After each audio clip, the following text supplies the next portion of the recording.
Sejam bem-vindos ao Arquivo Mundial. Aqui, cada episódio é uma viagem profunda pela história, sem atalhos, sem simplificações. Se você quer entender como o mundo foi realmente construído, com suas contradições, violências, escolhas e consequências, já se inscreva no canal e acompanhe os arquivos. O episódio de hoje marca uma das viradas mais duras e estruturantes da história brasileira.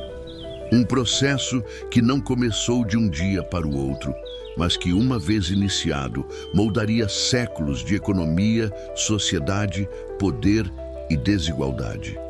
Hoje, vamos entender como começou a escravidão africana no Brasil.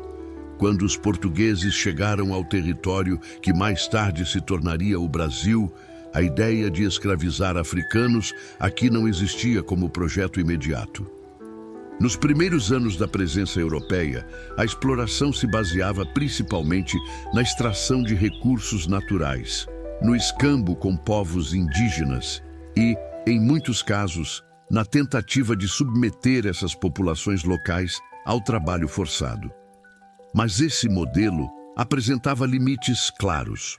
Os povos indígenas resistiam, fugiam, se rebelavam, conheciam o território, adoeciam em contato com doenças europeias e não se encaixavam na lógica agrícola intensiva que Portugal começava a imaginar para a colônia. Além disso, a própria coroa portuguesa enfrentava pressões políticas e religiosas quanto à escravização indígena, especialmente com o avanço da atuação missionária.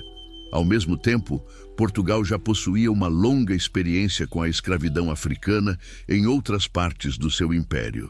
Desde o século XV, os portugueses participavam ativamente do tráfico de pessoas africanas, inicialmente para a Europa, e depois para ilhas atlânticas como Madeira, Açores, Cabo Verde e São Tomé.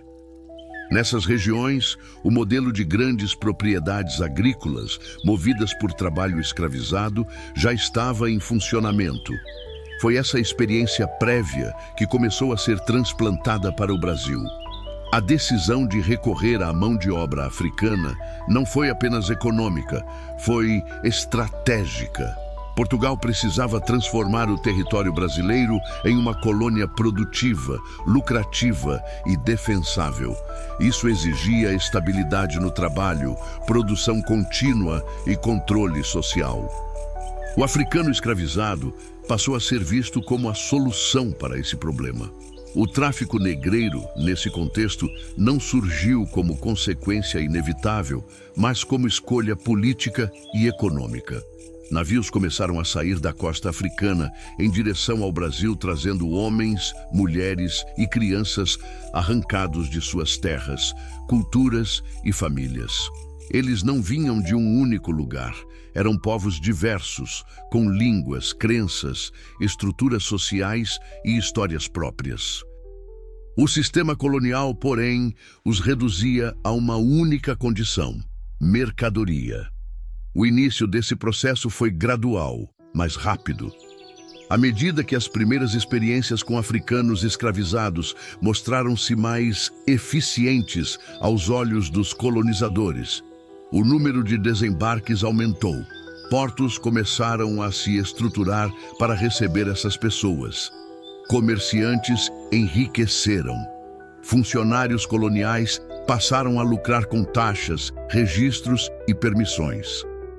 A escravidão africana no Brasil não foi apenas importada, ela foi institucionalizada. Leis passaram a reconhecê-la. A Igreja, em muitos momentos, legitimou-a por meio de batismos que não libertavam, mas integravam o escravizado à ordem colonial cristã. A violência cotidiana passou a ser normalizada como instrumento de disciplina. Esse sistema não se sustentava apenas pelo chicote. Ele dependia de uma lógica mais profunda: a desumanização. O africano escravizado era descrito como inferior, como incapaz de governar a si mesmo, como alguém que precisava ser dominado. Essa narrativa justificava o cativeiro e tranquilizava consciências. Mas, desde o início, houve resistência. Os africanos trazidos ao Brasil não eram passivos. Eles resistiam de todas as formas possíveis. Resistiam fugindo, resistiam sabotando o trabalho, resistiam mantendo práticas culturais, religiosas e linguísticas, resistiam criando redes de solidariedade. Mesmo nos primeiros anos da escravidão africana na colônia, já surgiam sinais de que o sistema jamais seria completamente estável. Enquanto isso, a economia colonial começava a se reorganizar em torno dessa nova força de trabalho. A simples extração de pau-brasil já não era suficiente. O Brasil caminhava para se tornar uma colônia agrícola de grande escala. Para isso, era necessário muito mais do que terra. Era preciso mão de obra permanente, numerosa e controlável. É nesse ponto que a escravidão africana deixa de ser apenas um recurso auxiliar e passa a se tornar o pilar central da colonização portuguesa no Brasil. Ao longo das décadas seguintes, essa base sustentaria uma transformação profunda do território. Surgiriam grandes propriedades, estruturas produtivas complexas, hierarquias sociais rígidas e uma elite colonial profundamente dependente do trabalho escravizado. Nada disso acontece de forma isolada. Tudo está conectado. O Brasil, que começava a se formar nesse momento, era um espaço de riqueza concentrada, violência institucionalizada e exploração sistemática. A escravidão africana não foi um detalhe da nossa história. Ela foi o alicerce sobre o qual se ergueram cidades, fortunas e poderes. E à medida que esse sistema se consolidava, uma nova engrenagem econômica começava a ganhar forma, uma engrenagem que exigiria ainda mais terra, ainda mais trabalho forçado e ainda mais controle. A construção dos engenhos e o ciclo do açúcar. Mas isso já aponta para o próximo capítulo da nossa história. A consolidação da escravidão africana no Brasil não aconteceu apenas porque Portugal decidiu importar mão de obra. Ela se firmou porque todo o sistema colonial passou a girar em torno dela. Cada decisão administrativa, cada mudança econômica, cada nova lei reforçava essa engrenagem. Aos poucos, a presença africana deixou de ser exceção e tornou-se regra, até que o trabalho escravizado passou a definir o próprio funcionamento da colônia. Os primeiros africanos escravizados chegaram a um território ainda pouco estruturado. Não encontraram grandes cidades, nem uma economia plenamente organizada. Encontraram matas, feitorias, pequenos núcleos coloniais e uma sociedade em formação. Isso fez com que, nos primeiros anos, o trabalho escravizado fosse extremamente diverso. Africanos eram utilizados na extração de madeira, na construção de fortificações, no transporte de mercadorias, no cultivo inicial da terra, no serviço doméstico e em tarefas urbanas embrionárias. Essa diversidade de funções não significava suavidade. Pelo contrário, a ausência de uma estrutura colonial consolidada tornava a vida do escravizado ainda mais instável. A violência era direta, pessoal, constante. A autoridade do senhor não era mediada por instituições sólidas, mas imposta no dia a dia, muitas vezes de forma brutal e arbitrária. O tráfico atlântico crescia rapidamente. Ele não era apenas um movimento de navios, mas uma rede internacional de interesses. Chefes locais africanos, comerciantes europeus, intermediários, armadores, autoridades coloniais e a própria coroa portuguesa lucravam com cada corpo transportado. O ser humano escravizado passava a ter um preço, um valor de mercado, calculado de acordo com idade, força física, sexo e origem. A travessia do Atlântico era um capítulo à parte dessa violência. Os navios negreiros eram espaços de morte, doença e terror. Muitos não sobreviviam à viagem. Os que chegavam carregavam marcas físicas e psicológicas profundas. ao desembarcarem no Brasil, não eram vistos como sobreviventes, mas como mercadorias que precisavam começar a render. Uma das características centrais do início da escravidão africana no Brasil foi a tentativa constante de apagar identidades. Povos diferentes eram misturados propositalmente para dificultar a comunicação e a organização coletiva. Línguas eram reprimidas, nomes eram substituídos, crenças eram perseguidas. Esse apagamento, no entanto, nunca foi completo. Mesmo sob extrema repressão, africanos escravizados reconstruíram laços, criaram formas próprias de sociabilidade. Preservaram memórias, cantos, rituais, práticas religiosas e conhecimentos agrícolas. Essas resistências silenciosas foram fundamentais para a sobrevivência cultural africana no Brasil e moldaram profundamente a identidade brasileira, ainda que o sistema colonial tentasse negar essa influência. Enquanto isso, a elite colonial percebia algo essencial.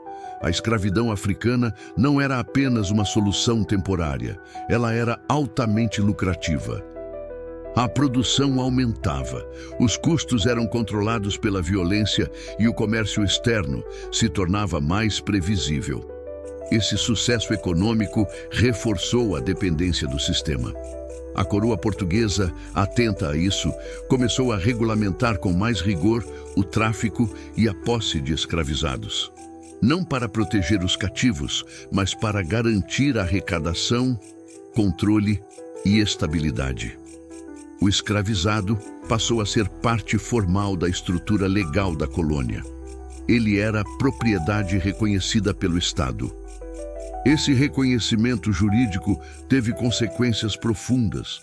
A escravidão deixou de ser apenas uma prática econômica e passou a ser um elemento estruturante da ordem social.